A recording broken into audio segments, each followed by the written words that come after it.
El juicio penal de pago de dinero por silencio contra Donald Trump llegó a su fin. El expresidente fue declarado culpable de los cargos por delitos graves de falsificación de registros comerciales para proteger su carrera presidencial en 2016. Con esto comenzamos. Los saluda Silvia Cabrera desde Berlín. Titulares. Alcanza veredicto en el juicio de pago por silencio contra Donald Trump. Es culpable de los 34 cargos en su contra por falsificar registros comerciales en el caso Stormy Daniels. Es el primer expresidente en la historia de Estados Unidos en ser declarado culpable en una causa penal.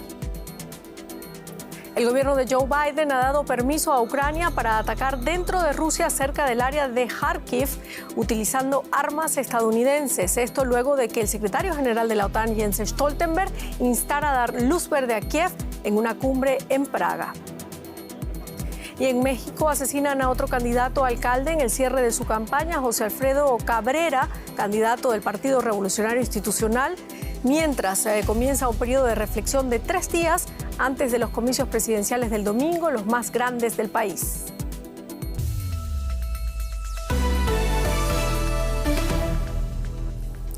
El expresidente estadounidense Donald Trump ha sido declarado culpable de todos los cargos de que se le imputaban en el proceso penal que se celebra en Nueva York por falsificar registros financieros y sacar beneficios electorales de ello. Los 12 miembros del jurado declararon a Trump unánimemente culpable de los 34 cargos por los que era procesado, todos relacionados con un pago de silencio a la actriz porno Stormy Daniels para proteger su carrera presidencial en 2016. Es la primera vez en la historia de Estados Unidos que un expresidente es condenado por cometer un delito. El juez de la Cámara debe determinar aún la pena, que podría ir de una simple multa a una condena de 4 años de cárcel. Los abogados de Trump ya han dicho que apelarán la sentencia. Y nos vamos ahora directamente a Washington. José Díaz Briceño con más información para nosotros. José, Trump ha sido declarado culpable de los 34 delitos penales de los que se le acusaban. ¿Qué alegaron los fiscales? Así es, la política estadounidense entra en un terreno nunca antes explorado con esta decisión de un jurado de ciudadanos en Nueva York que coloca contra las cuerdas al expresidente Donald Trump con este veredicto culpable en los 34 cargos criminales que se le acusan.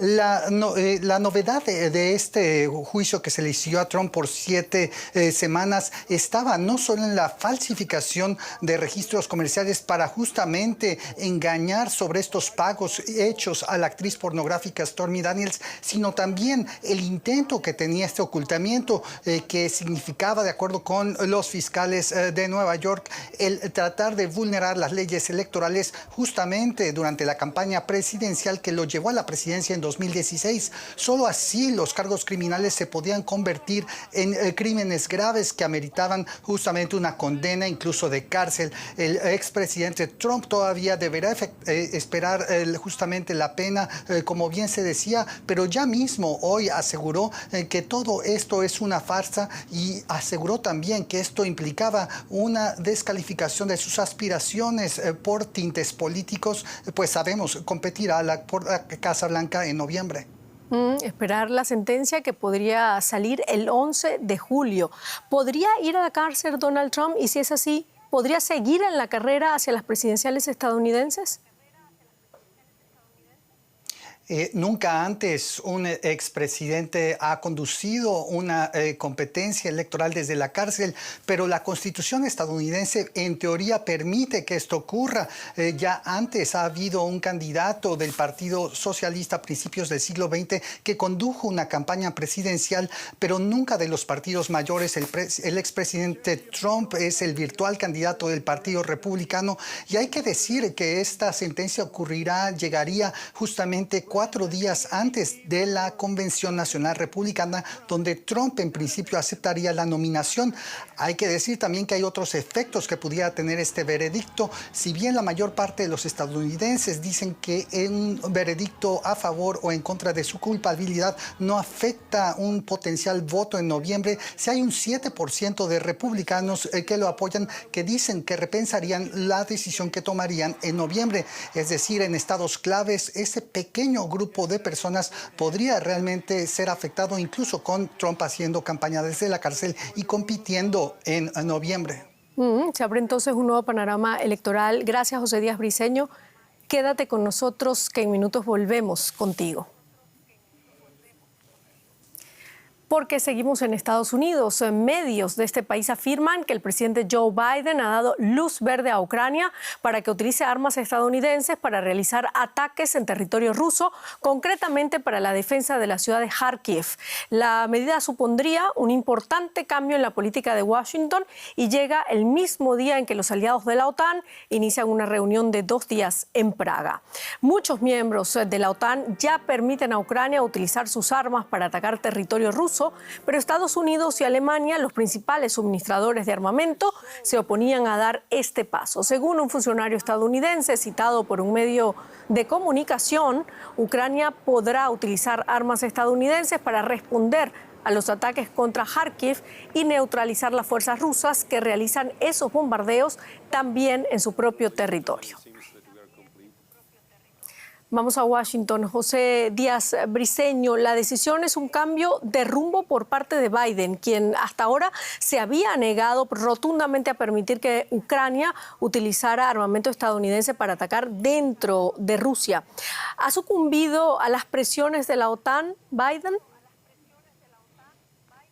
Sin duda, aliados claves como Francia o el Reino Unido habían presionado fuertemente a la administración Biden a hacer este cambio de postura y, sin embargo, hay que decir que también esto se desprende particularmente de la petición expresa hecha por Kiev a principios de este mes ante la difícil situación que enfrentan las tropas ucranianas justamente en la ciudad de Kharkiv, una de las ciudades más importantes de territorio ucraniano. También aquí en Washington, el Capitolio, los dos partidos representados ahí y los propios militares en el Pentágono habían asegurado a medios estadounidenses que esta decisión de permitir el uso de estas armas estadounidenses en defensas justamente de al menos de corto alcance tendría un valor estratégico. Esto ante lo que se prevé es una difícil confrontación para defender Kharkiv ante justamente la aglomeración de tropas rusas en la frontera para atacar esa ciudad y que distrae justamente de otras áreas donde las tropas rusas también están haciendo ganancias. Claro, bueno, Rusia acusó este jueves a la OTAN de abrir una nueva fase de tensión en sus tormentosas relaciones al alentar a Ucrania a atacar suelo ruso. ¿Qué consecuencias podría tener esta decisión de Biden?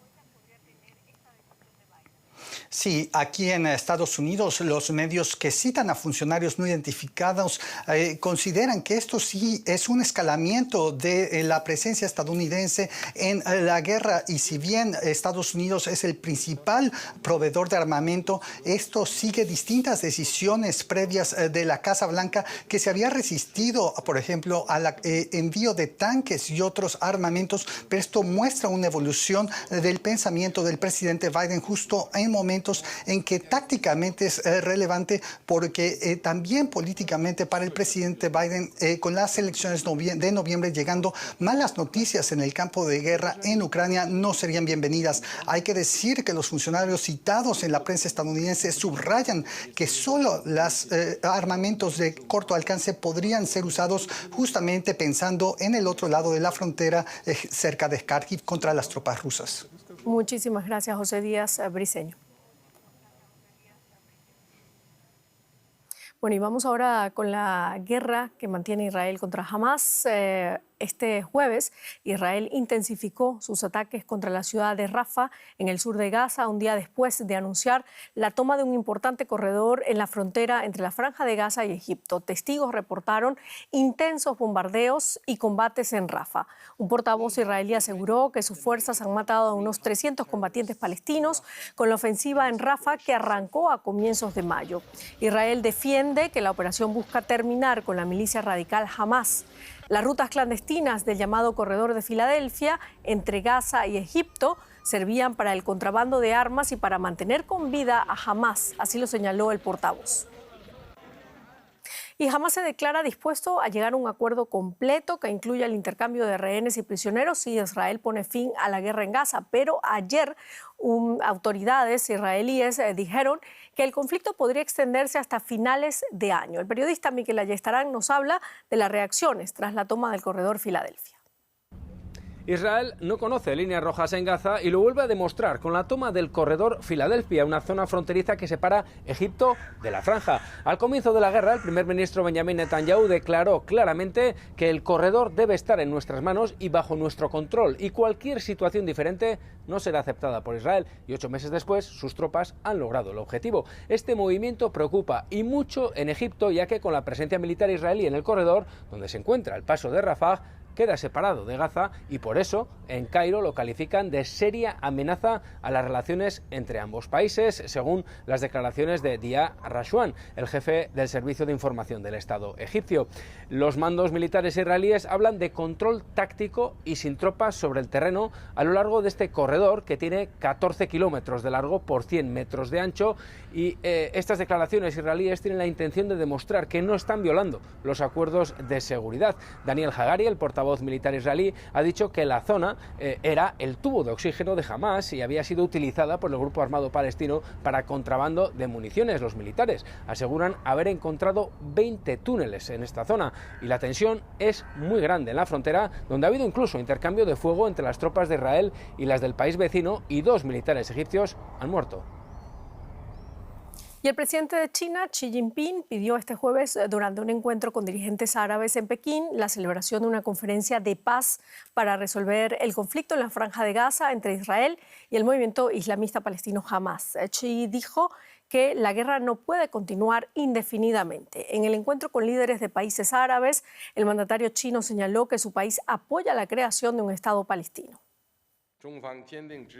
China respalda con firmeza el establecimiento de un Estado palestino independiente que goce de completa soberanía sobre la base de las fronteras de 1967 y con Jerusalén Este como su capital. Apoya que Palestina se convierta en miembro de pleno derecho de la ONU y que se celebre una conferencia de paz internacional que sea de base más amplia, mandatoria y efectiva. Economía ahora. Rosa Casals, cuéntanos. Empezamos en Estados Unidos, Silvia. La economía estadounidense pierde fuerza en pleno año electoral. De enero a marzo, el Producto Interno Bruto aumentó en tan solo un 1,3% anual, según primeras estimaciones. El Departamento de Comercio publicó una revisión a la baja este jueves. La política de altas tasas de interés de la Reserva Federal está frenando la economía del país. La Reserva Federal intenta contener la inflación con una estricta política monetaria. Sin embargo, la inflación sigue siendo persistente. Por lo tanto, los mercados financieros no esperan una reducción de las tasas de interés hasta septiembre como mínimo, y es muy probable que el ánimo de compra de los consumidores estadounidenses siga siendo limitado si los precios siguen aumentando debido a la inflación. El PIB creció a un ritmo más lento de lo previsto. Nos vamos hasta Nueva York en busca del análisis. Ana Nieto, ¿qué tal? ¿Cómo estás? La economía de Estados Unidos pierde fuerza. Vemos, ¿cuál es la causa principal? Pues el menor impulso con el que se empezó el año se debe sobre todo a un menor consumo por parte de los hogares. En la primera estimación, el crecimiento del gasto del consumidor era de una subida del 2,5%, ya por debajo del 3,3% del último trimestre del año pasado. Pero con los nuevos datos que se han obtenido ahora, ese porcentaje es ahora aún más bajo, se queda en el 2%. El gasto de los consumidores es crucial porque es responsable de 2/3 del PIB y hay señales de agotamiento, sobre todo por las persistentes altas tasas de interés para luchar con una inflación aún en crecimiento y que ha dejado los precios muy altos. Es algo que pasa factura, igual que pasa factura el hecho de que se hayan acabado los ahorros que se acumularon durante la época del COVID y que estén subiendo las deudas en las tarjetas de crédito. También ha bajado un poco el peso del gasto del gobierno federal y eso ha terminado de rebajar un poquito el PIB. Ahora bien, ¿hay preocupación? ¿Se ven síntomas de recesión? No. La economía se enfría, pero hay datos positivos. Hay más inversión de empresas y hay más inversión residencial. Hay solidez dentro de la economía de Estados Unidos y, de hecho, es bastante notable que, a pesar de las altas tasas de interés, aún se mantenga. Mañana se conoce el dato de inflación al que más atención presta la FED, el índice de precios PCE. ¿Podemos esperar alivio en el frente de precios?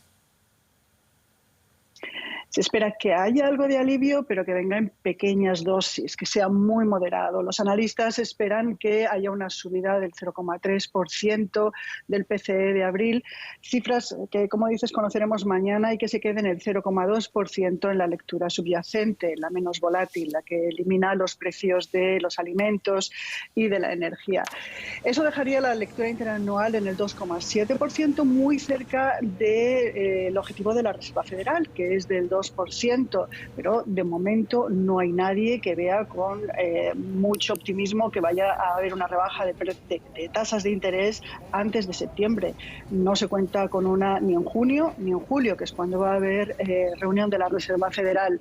Aún hay costes muy elevados, como los de la vivienda, como los de los seguros de autos. Hoy el presidente de la Reserva Federal de Nueva York dice que la inflación sigue siendo muy alta. Mañana lo vemos con más detalle. Muchísimas gracias por el momento, Ana. Saludos. Gracias, Rosa. El precio del petróleo bajó ligeramente, arrastrado por las sombrías expectativas en los mercados financieros. Si la economía no funciona bien, baja la demanda de crudo. Si analizamos el año en su conjunto, el precio sigue claramente al alza. Por supuesto, esto se debe a la oferta limitada en los grandes países productores. Este fin de semana, unos 20 países de la OPEP sostendrán una reunión virtual para decidir si la oferta se mantiene.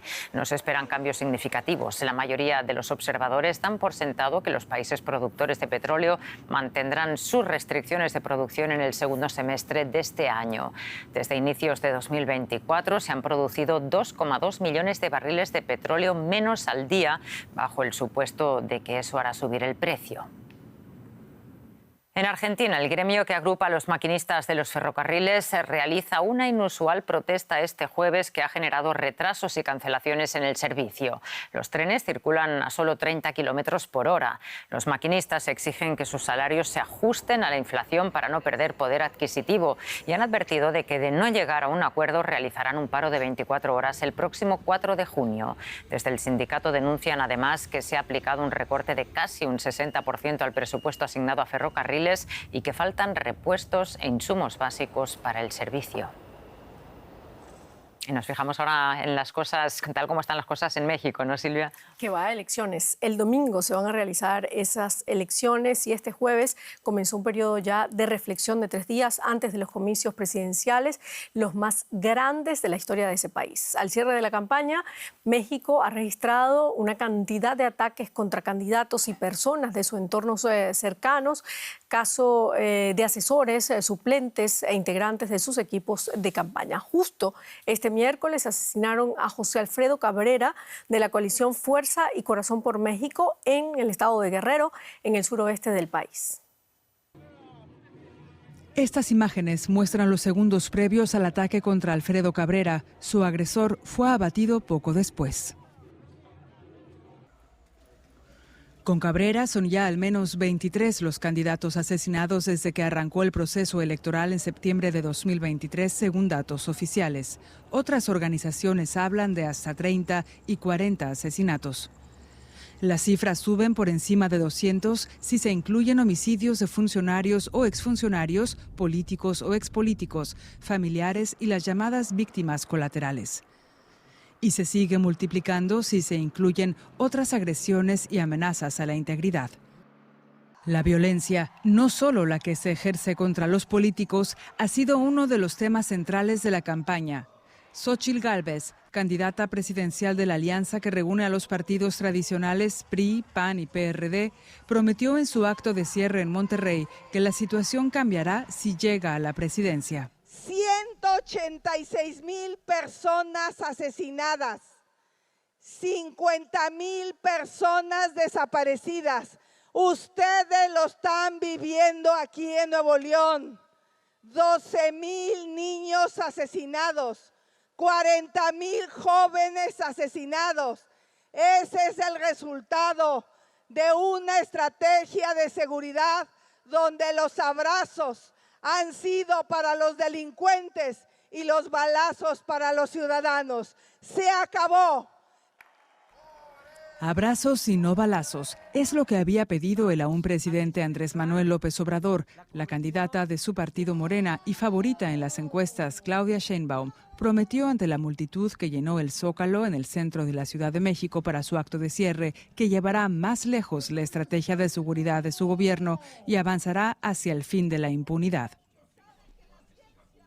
No se trata de mano dura, de guerras o de autoritarismos, sino de justicia.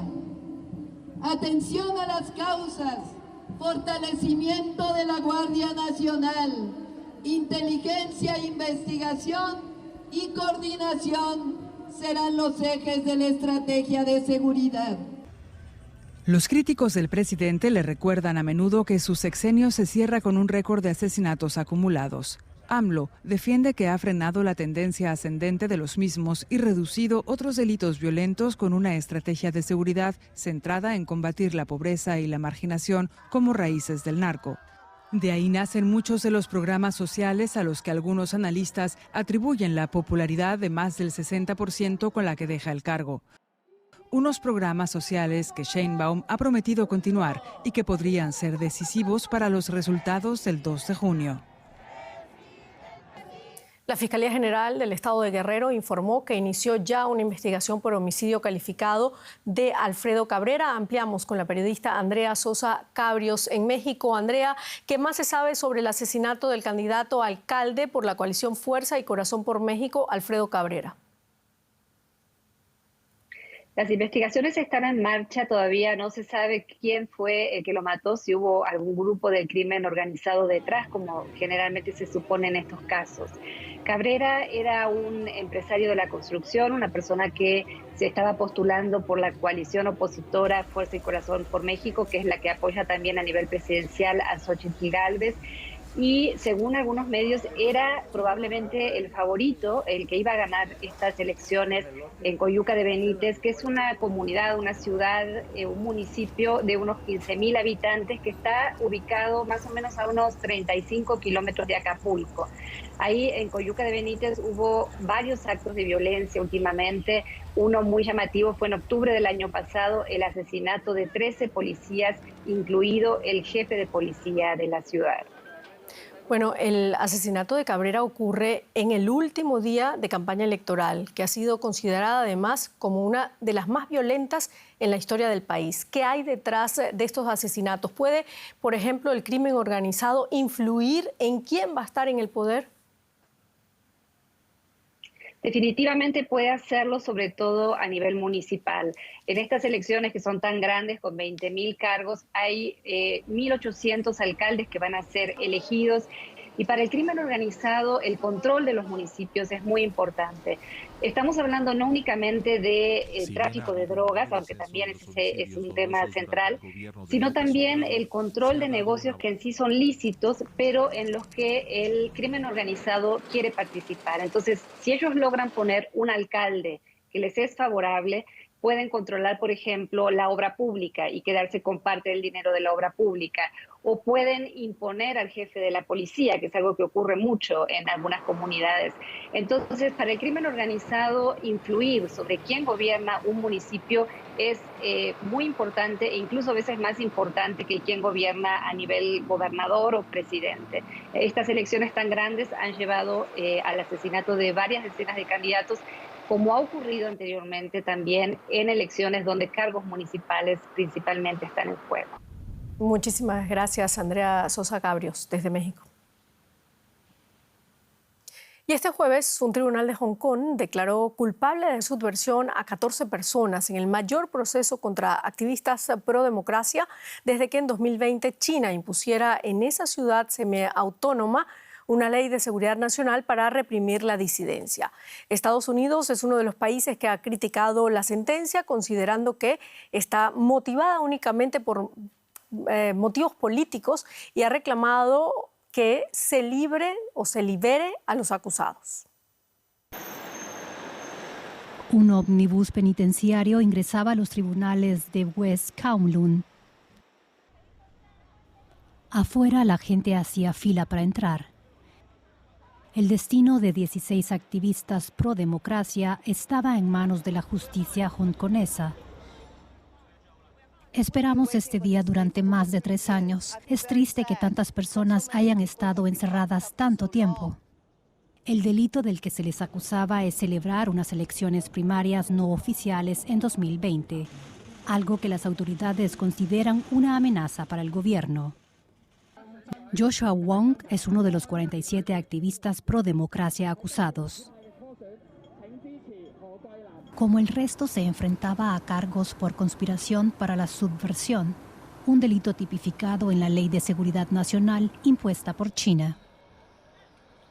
Esta fue aprobada como consecuencia de las protestas en defensa de la democracia. Pekín afirma que la ley era indispensable para establecer el orden, pero los críticos dicen que se usó para aplastar a la oposición. Este jueves, solo 2 de los 16 acusados eran absueltos.